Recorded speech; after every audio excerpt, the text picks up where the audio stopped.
What's up everyone? Luke here with another video. In today's video, I want to teach you an advanced phone flipping sales technique called the knockout. This is a sales technique that I've been using for a long time. It's something that I personally came up with, and it works really well in certain circumstances. So I'm going to teach you how to use it, when to use it, right here, right now. Let's go.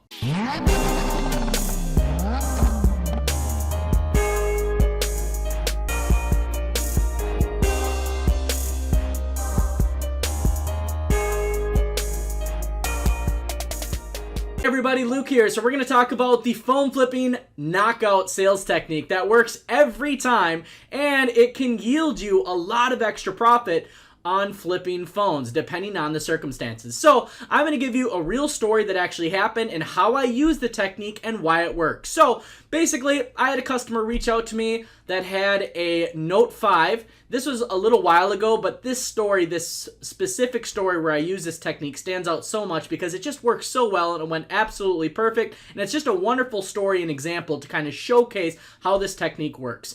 So basically, I had somebody reach out to me who had a Note 5, and they had told me that the carrier was, I think it was Verizon.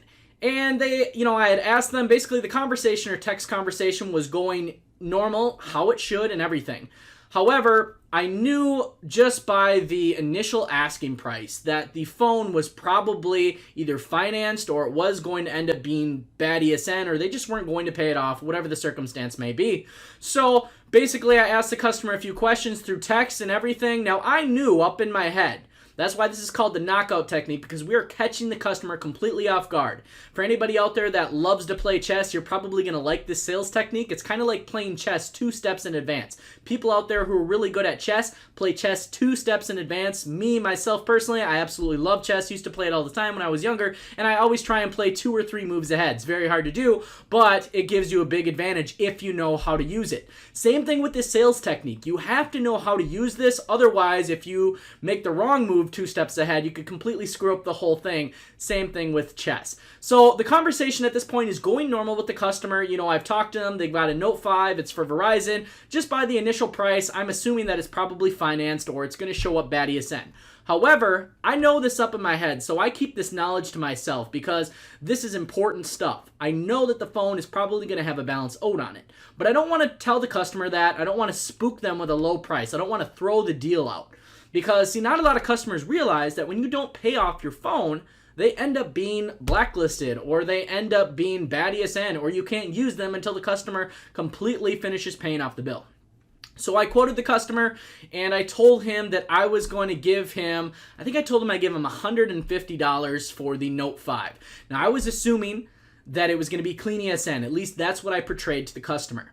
So the customer's all for it. They're loving that they're going to get $150. And whether he knew or not the phone is going to be bad ESN, maybe he doesn't know, or maybe he thinks that he's pulling one over on us, he is all for meeting up because he's getting $150 for his Note 5. So this is what we do. So we meet up with the customer as per usual, check the phone out. Now this is where you drop out the knockout on them and you completely shock them by changing the offer.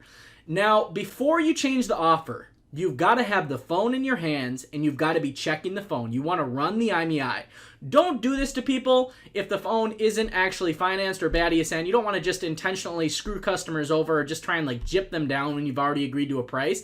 But when to use this technique is when you show up in person and the phone is financed. And what I did with this customer is I was actually visually looking over the phone. I was checking it out and I was checking the IMEI and I saw that there was a balance owed on it. And when I noticed that, I looked up at the customer and I said, I don't know if you knew this or not, but this phone actually still has a balance owed on it. Did you know that? Now, here's a sales statistic. An in-person meeting is over 34 times more effective than an email or a text message.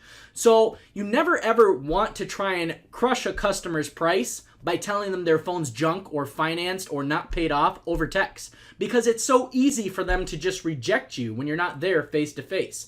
80% more deals get closed face-to-face interaction. That's why when people go to pawn shops, even though the offers suck, they sell because they're there in person. It's easier to sell somebody in person, plus they've got time invested in it. So I look at the customer and I tell them, this phone is financed. Did you know this? Now, depending on the customer you're going to have, it's going to go one or two ways. The customer is going to act shocked, and they're going to say, no, I had no idea. Or two, they're going to try and just play it off and be like, oh, I didn't know that mattered. So you're going to have, it just depends on the type of person you get. But either way, the result is the same. So what you do is you tell them, well, the phone's going to get blacklisted eventually, or I'm not going to be able to use it, so I really can only use this for parts. Now, what I did with that $150 offer is, I said, since this phone isn't paid off or anything, the best I can do is $60 cash because it's not paid off. You haven't paid off the bill, man. And he looks up at me and he said, that makes sense. No problem. We can do that. So I got this phone for $60. Now ask yourself this. If I didn't use the knockout technique, the surprise, the chess, whatever you want to call it, you can call it your own way, but I like to call it the knockout because it catches them off guard. It makes them react in a way that basically they've got really no choice to either admit or accept the new price because you're basically letting them know, like, you know what's up. But you don't want to tell them this over text message. If you tell them over text message, it's so easy for them to just say, no, the phone's good, man. I don't know what you're talking about. We're just not going to do the deal. It's very hard to instill that in somebody over text, to actually change their opinion or their mind over text, especially when basically you are telling them that their phone's not paid off. Now, when you say this to the customer and you change the offer price, like I said, number one, point out the facts as to why you're changing the price. And two, do it in a way that is humble. Don't like attack the customer. Don't make them feel bad because their phone's not completely paid off. Do it just like I said. Just basically look up at them and just say, hey man, the phone isn't paid off. And because of this reason, I'm only going to be able to use it for parts. So that reason being, I got to give you $60 cash for it.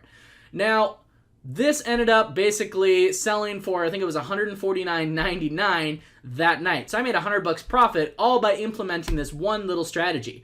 Now, there's two circumstances where you don't want to use this strategy. One, if the customer's phone is genuinely clean, don't lie or fib to the customer that the phone is not clean and try and basically make yourself extra profit at the customer's expense. That's where you do not want to use this technique.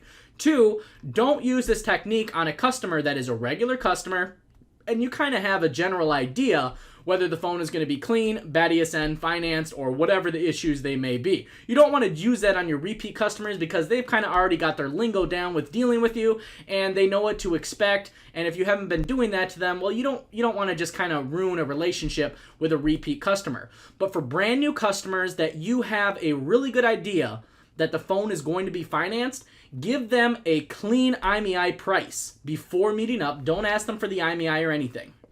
And when you meet up, that's when you hit them with the knockout technique, catch them off guard, explain to them why you cannot give them the price that you gave them, and that's where you completely change the deal around and you net yourself an extra $50 to $100 profit. This technique is very successful. It works 9 out of 10 times. The only time that it doesn't work is when you have a customer that's extremely arrogant and that just doesn't want to listen to you. Like I had one person that I met up with and I didn't get the phone for the price that I wanted, but I still got it for less than I quoted. So I still ended up making money, but that's the only time is when you have somebody that's really arrogant or they get like angry at it. But at the same time, most people have a common sense of decency where they'll realize when you figure out that the phone's not paid off, they will then take the responsibility on themselves and know that, well, I understand why he can't give me the price that he quoted me, and that's because the phone is not as described.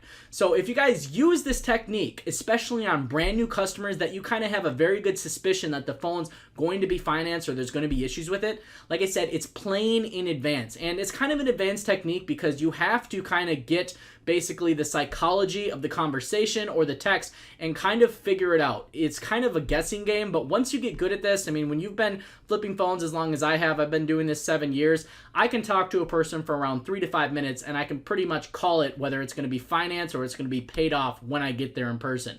Sometimes there's, people out there that surprise you. They seem like you look at their Facebook profile and, they've got this really richy lifestyle, or at least it looks richy, and then you get there and I mean the phones are just all in debt, and it's one of those cases. So it's sometimes you'll get a curveball, but as you get better and better at this and you learn more sales techniques, you'll be able to close pretty much every deal. Like my closing rate is above 50%, and that's very, very, very shocking. That doesn't happen very often. What you want to shoot for as a beginner is 10%. Like if you can close just 10% of your leads, that's great.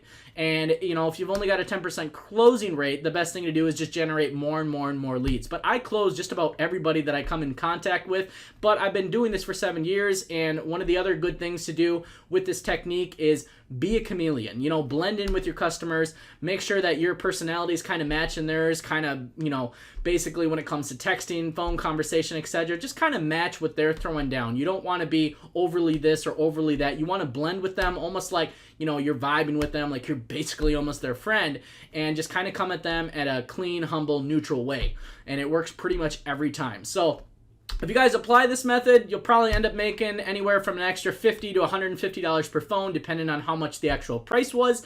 And if you do it just like I said in this video, I promise you it's going to help you close more leads, and it's going to help you from losing leads. See, what a lot of people do is they will ask for the IMEI before they even meet up with the person.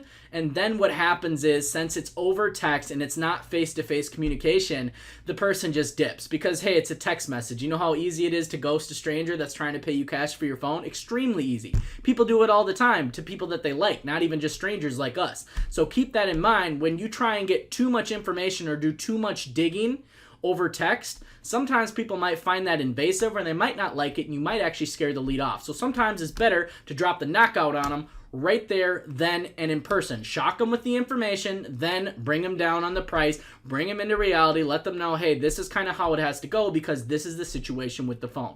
So that being said, I hope all of you got some value from this video. Go out there and try the technique. If you do go try it, drop a comment down below. Let me know that it's working for you guys. Hope some of you make some extra money with this. Make sure you smash that like button, hit subscribe, and I will see you all in the next video.